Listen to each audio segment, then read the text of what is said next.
আসসালামু আলাইকুম।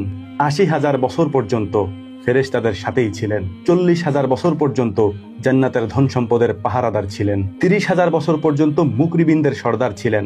১৪,০০০ বছর পর্যন্ত আরশ আজিমের তাওয়াফ করেছেন।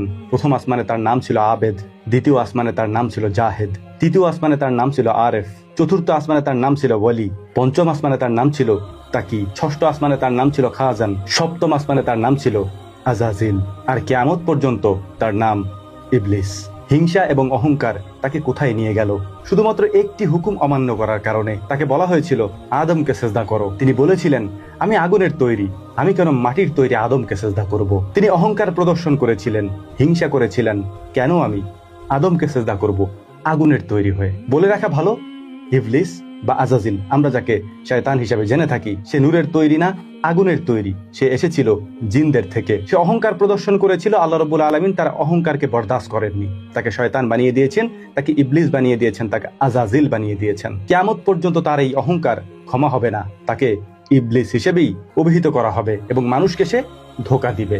এই পুরো ঘটনা বলার একটাই কারণ, আল্লাহ রাব্বুল আলামিন বলেছেন অহংকার আমার চাদর। কেউ যখন অহংকার করে সে আমার চাদর ধরে টানাটানি করে।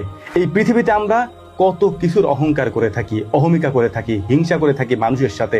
তাদের এই বিষয়গুলি জানা থাকা দরকার। ইবলিস বা আজাজিল আমরা যাকে বলে থাকি, সে জিনদের থেকে এসেছে। আপনি কল্পনা করতে পারেন, জিনদের থেকে ভালো কাজ করে উঠে আসা এক জিনকে এত সম্মানিত করা হয়েছিল, যা আমি পূর্বে উল্লেখ করেছি। তাকেও অহংকার প্রদর্শনের কারণে পৃথিবীর সবথেকে নিকৃষ্ট হিসেবে অভিহিত করা হয়েছে, ঘোষিত করা হয়েছে। এত ভালো কাজ করার পর যার এই অবস্থা শুধু একটা হুকুম অমান্য করার কারণে, এবার আপনি চিন্তা করে দেখুন কত অহংকার, কত হিংসা আমরা প্রদর্শন করে থাকি প্রতিনিয়ত।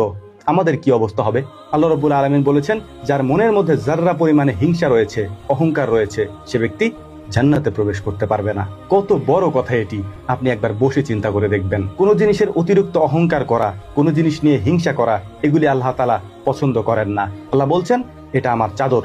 অহংকার আল্লাহ তাআলার চাদর, আপনি এটা নিয়ে টানাটানি করিয়েন না। ৬০-৭০ বছরের এই জীবনে কি করতে পারবেন আপনি অহংকার করে?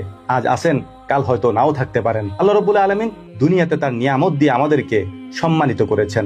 মুমিন হিসাবে, ভালো মানুষ হিসাবে আমাদের কাজ আল্লাহ রাব্বুল আলামিনের শুকরিয়া আদায় করা, বিনয়ী হওয়া। এই পৃথিবীতে যে মানুষ যত বেশি বিনয়ী, সে তত বেশি জান্নাতের কাছাকাছি। এটা আমার কথা না, রাসূল সাল্লাল্লাহু আলাইহি ওয়াসাল্লাম বলেছেন যে যত বেশি বিনয়ী হবে সে তত বেশি জান্নাতের কাছাকাছি চলে যাবে। বিনয়ী মানুষেরাই জান্নাতে প্রবেশ করবে।